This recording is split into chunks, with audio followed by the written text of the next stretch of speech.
온라인 속해 나오신 여러분 환영하고 축복합니다. 찬송가 301장입니다.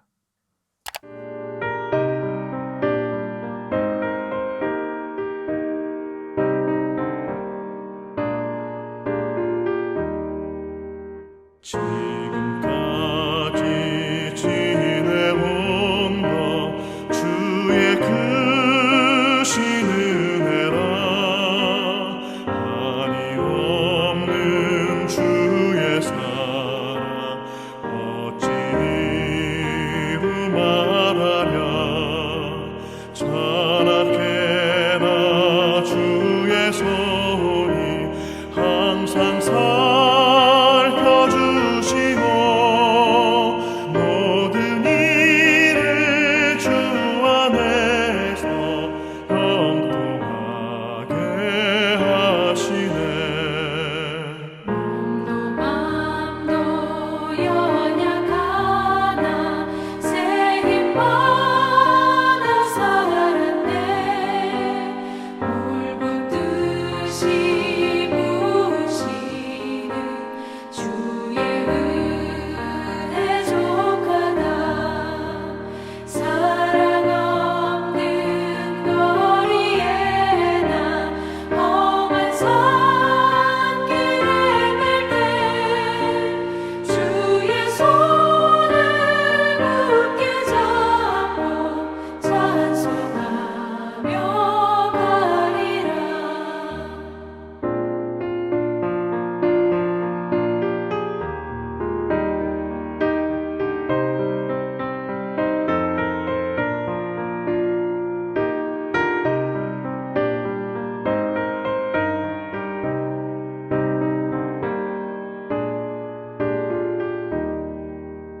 주님 다시 배울 날이 날로 다가와. 무거운 짐 주께 맡겨 벗을 날도 멀잖네. 나를 위해 예비하신 고향 집에 돌아가 아버지의 품 안에서 영원토록 살리라.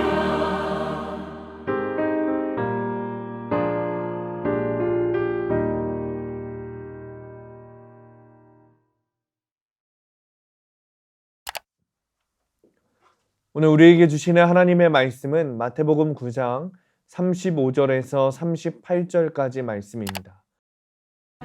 예수께서 모든 도시와 마을에 두루 다니사 그들의 회당에서 가르치시며 천국 복음을 전파하시며 모든 병과 모든 약한 것을 고치시니라.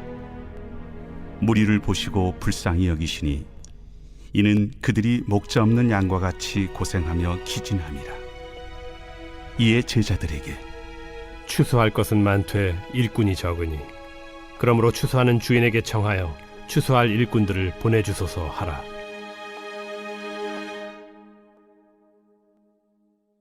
오늘 말씀 제목은 영혼을 추수하는 일꾼입니다. 한 해 동안 농사 지은 것을 거두는 절기입니다. 때를 따라 베푸신 은혜가 있었기에 지금에 이르렀습니다. 기쁨으로 주님께 감사드립시다.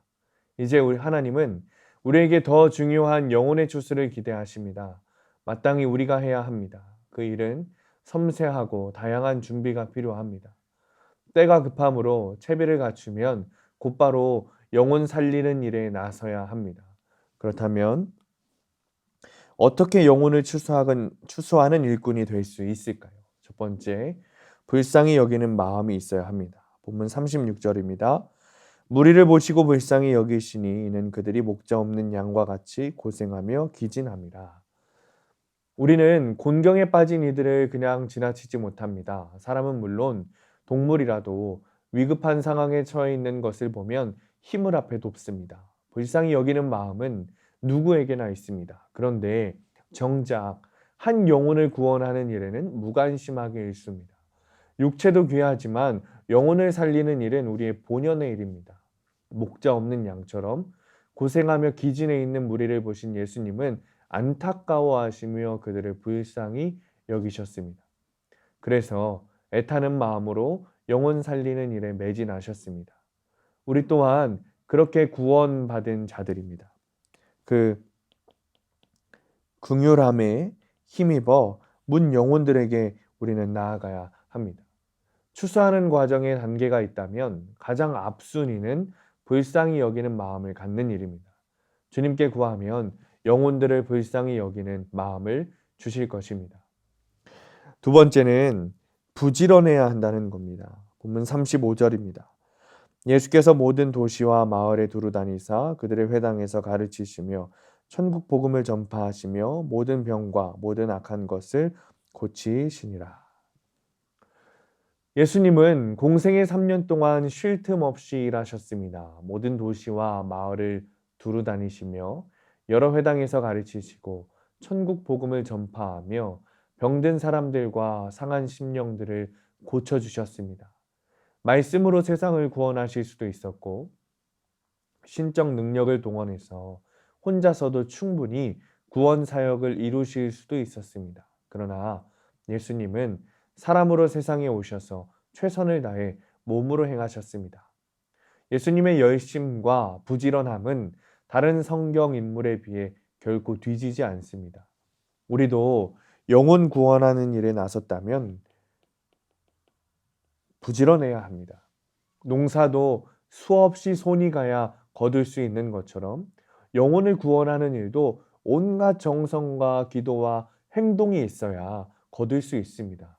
썩어서 없어지기보다 닳아서 없어지겠다는 각오가 지금 우리에게 가장 필요한 태도입니다. 예수님처럼 부지런해야 합니다. 세 번째, 추수할 일꾼을 위해 기도해야 합니다. 38절입니다. 그러므로 추수하는 주인에게 청하여 추수할 일꾼들을 보내주소서 하라 하시니라. 구원받아야 할 사람 수에 비해 사역에 동참할 사람이 턱없이 부족합니다. 먼저 나 자신이 사명감으로 추수할 일꾼이 되어야 합니다. 배치장도 맞들면 나은 것처럼 추수하는 일꾼은 많을수록 좋습니다. 예수님은 추수할 것은 많되 일꾼이 적으니 그러므로 추수하는 주인에게 청하여 추수할 일꾼들을 보내주소서 하라 말씀하시며 기도를 명하셨습니다. 보내주실 것을 전제한 것이기에 구하면 받게 됩니다. 그러므로 직접 일꾼으로 사역하는 것과 일꾼을 보내주십사 간구하는 일을 병행해야 하는 거죠. 심판의 날에 부모와 형제, 자녀, 친지들이 구원을 받지 못한다면 그것은 참 불행한 일입니다. 가까운 사람부터 시작해 먼 이웃에게 구원의 동심원이 퍼지게 해야 합니다. 직접 추수하는 일과 일꾼을 보내달라고 기도하는 일은 거룩하고도 가장 시급한 일입니다. 지난 한 해 동안 우리는 여러 모양으로 추수했습니다. 그중 영혼을 구원하는 일에 얼마나 힘썼는지 우리가 돌아봐야겠죠. 이 세상에 그것보다 더 가치 있는 일은 없습니다. 영혼을 추수하기 위해 긍휼의 마음을 품고 부지런히 사역하고 또한 동역자를 주실 것을 위해 우리가 기도해야 합니다. 그때 우리는 참된 일꾼이 될 것입니다. 기도하겠습니다. 주님, 우리의 한 해를 돌아봅니다. 영혼을 구원하는 일에 힘쓰지 못했던 우리를 회개합니다. 주님, 우리의 마음에 영혼을 향한 긍휼한 마음을 더 품게 하셔서 영혼을 더 사랑하고 영혼을 추수하는 우리가 되게 하여 주옵소서. 예수님의 이름으로 기도합니다. 아멘.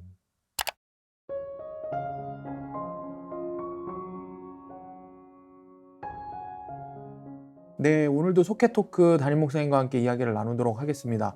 오늘 우리가 함께 나눌 질문은요. 추수할 일꾼으로서 해야 할 일은 무엇입니까? 입니다. 먼저 심어야겠죠. 심는 일이 있어야 추수할 무언가가 생기겠죠.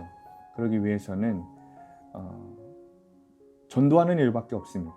우리의 모습으로 전도를 하든지 정말 말로 전도를 하든지 어떤 행동으로 전도를 하든지 전도는 주님께서 주신 우리에게 지상 명령이고 그 명령에 순종해야 추수할 수 있는 일꾼이 되겠죠. 그래서 이제 우리가 위드 코로나가 되고 또 이제 여러 가지 여건들이 마련된 상황 가운데 우리 교회도 이제 전도하는 일을 좀 시작하려고 합니다. 코로나로 인해서 전도하지 못하는 그런 어려움들이 있었는데 이제는 이제 그런 핑계도 될 수 없습니다. 그러니 이제 우리가 정말 주님의 명령에 순종해서 우리 교회가 전도하는 일에 좀 힘 썼으면 좋겠습니다. 여러 가지로 이제 교회에서 상황들을 만들고 또 전도하실 수 있도록 교회가 먼저 전도하고 또 돕도록 할 텐데 우리 성도님들께서 많이 참여하셔서 이것은 사실 참여하고 말고의 어떤 수준이 아닙니다. 지상 명령은 주님의 명령에 무조건 순종해야 하는 그리스도인의 첫 번째 과제입니다. 그러니까 모두 주님의 명령에 순종하시는 성도님들이 되셨으면 좋겠습니다.